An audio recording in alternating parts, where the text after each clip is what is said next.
একটি বাক্য যা দুনিয়া ও আখিরাত বদলে দিতে পারে।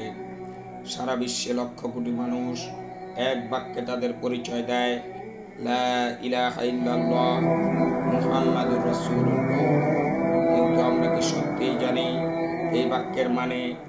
লা ইলাহা ইল্লাল্লাহ অর্থ আল্লাহ ছাড়া কোনো উপাস্য নেই।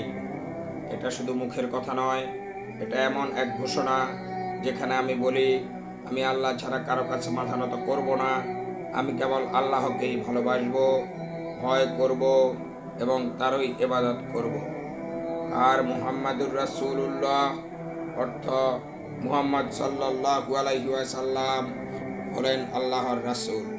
মানে আমি তার দেখানো পথেই চলব, আমি তার কথা ও কাজকে অনুসরণ করব। তার সুন্নাহই হবে আমার জীবনের মানচিত্র। এই কালিমা মানুষকে অহংকার থেকে বাঁচায়, জাহিলিয়াত থেকে নূরের পথে, শিরক থেকে তাওহীদের পথে নিয়ে আসে। এটা কোনো জাদুমন্ত্র নয়, এটা একটা বিপ্লব। শুধু মুখ বললেই হয় না, সত্যিকারের কালিমার অর্থ হারাম ছেড়ে দেওয়া, অন্তরে তাকওয়া গড়ে তোলা, গীবত, হিংসা ও অহংকার থেকে ফিরে আসা।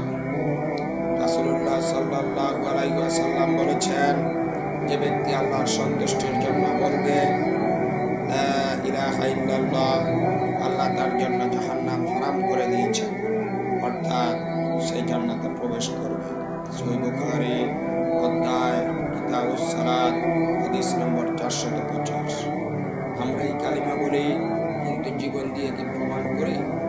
যদি এই বাক্যই আমাদের পরিচয় হয়, তাহলে জীবনটাও হওয়া উচিত এই কালিমারই প্রতিচ্ছবি।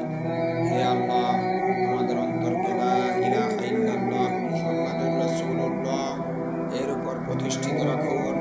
ইসলাম প্রচারে এই ভিডিওটি শেয়ার করুন। ইসলামের আরও ভিডিও পেতে সাবস্ক্রাইব করুন মুত্তাকি চ্যানেল। হিদায়াতের পথে, আলোর পথে।